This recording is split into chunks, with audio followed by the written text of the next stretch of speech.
안녕하세요. 타부랑외과 설진원 원장입니다. 치질 환자들이 가장 견디기 힘든 계절이 바로 겨울입니다. 추운 날씨에 혈관은 수축하고 혈액순환이 원활하지 않기 때문인데요.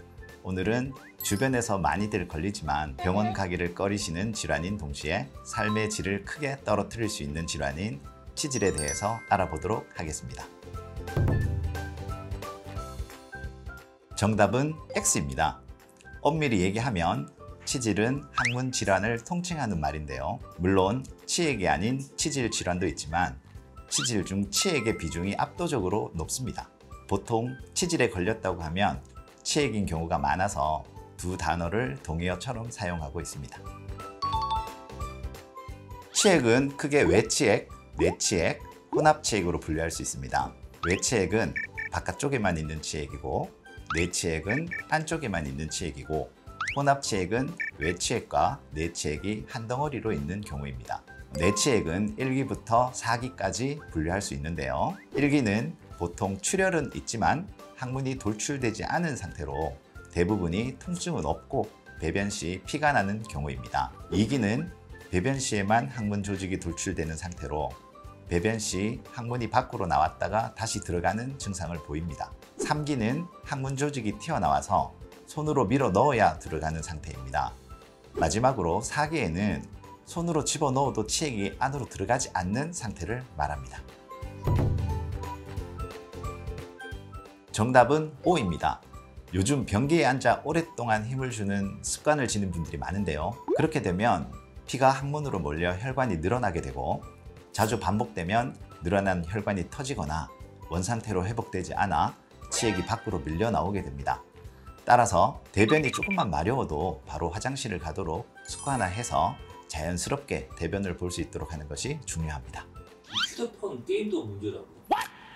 장시간 앉아있게 되면 항문 쪽으로 압력이 많이 가해지게 됩니다. 오래 앉아있는 습관 또한 교정을 해주는 것이 좋을 것이라고 생각합니다. 정답은 O입니다. 치액의 가장 대표적인 증상이 바로 출혈입니다.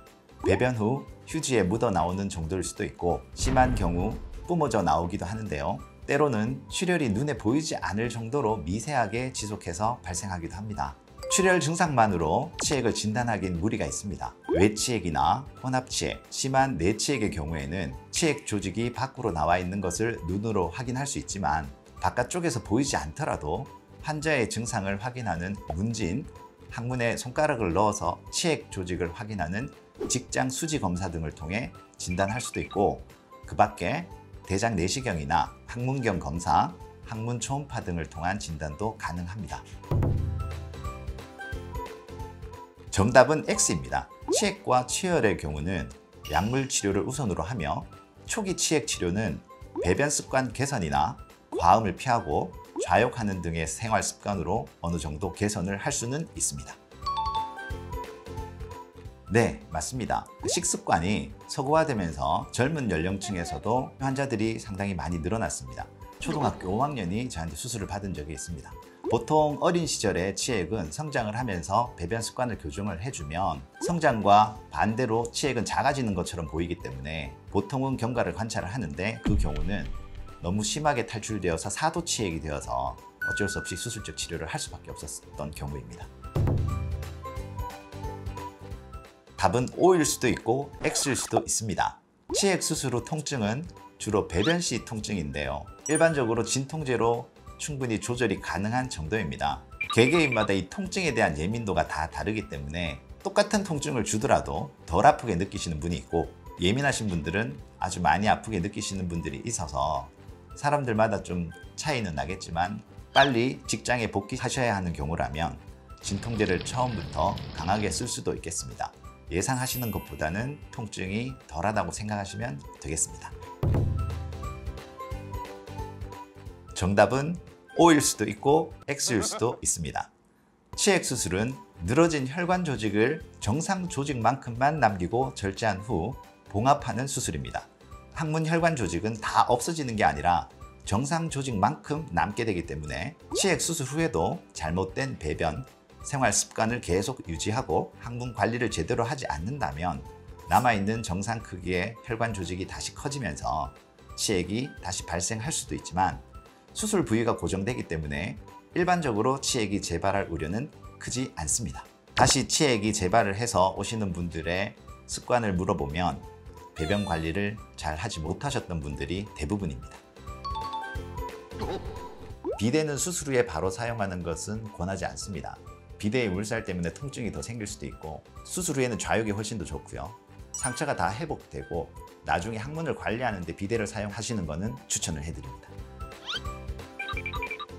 물티슈를 쓰시는 게 나쁜 건 아니지만 물티슈를 쓴다고 특별히 항문 건강에 도움이 된다는 것은 아니라고 생각합니다. 그 자체가 항문 조직에 훨씬 자극을 덜 준다고 생각은 하지는 않습니다. 환자분이 느끼기에 편하다면 사용하시는 것은 나쁘지는 않습니다. 보통 저희 병원에서는 환자분들에게 온수자욕을 가장 강조를 하고 있습니다. 온수자욕을 하게 되면 혈액순환을 원활하게 하기 때문에 상처가 아무는 데도 도움이 될 것이고 통증도 완화하는 데 아주 도움이 됩니다. 그리고 섬유질 섭취를 충분히 할 수 있도록 안내를 해드리고 있습니다. 배변이 원활해야 항문에 무리가 덜 가게 되고 또한 통증도 덜하면서 상처가 아무는 데도 훨씬 도움이 될 것 같습니다. 술을 드시면 다음날 혈관이 확장되면서 치액이 발생할 수 있으므로 과음은 자제해야 합니다. 지금까지 타브로항해과 설진원 원장이었습니다. 감사합니다.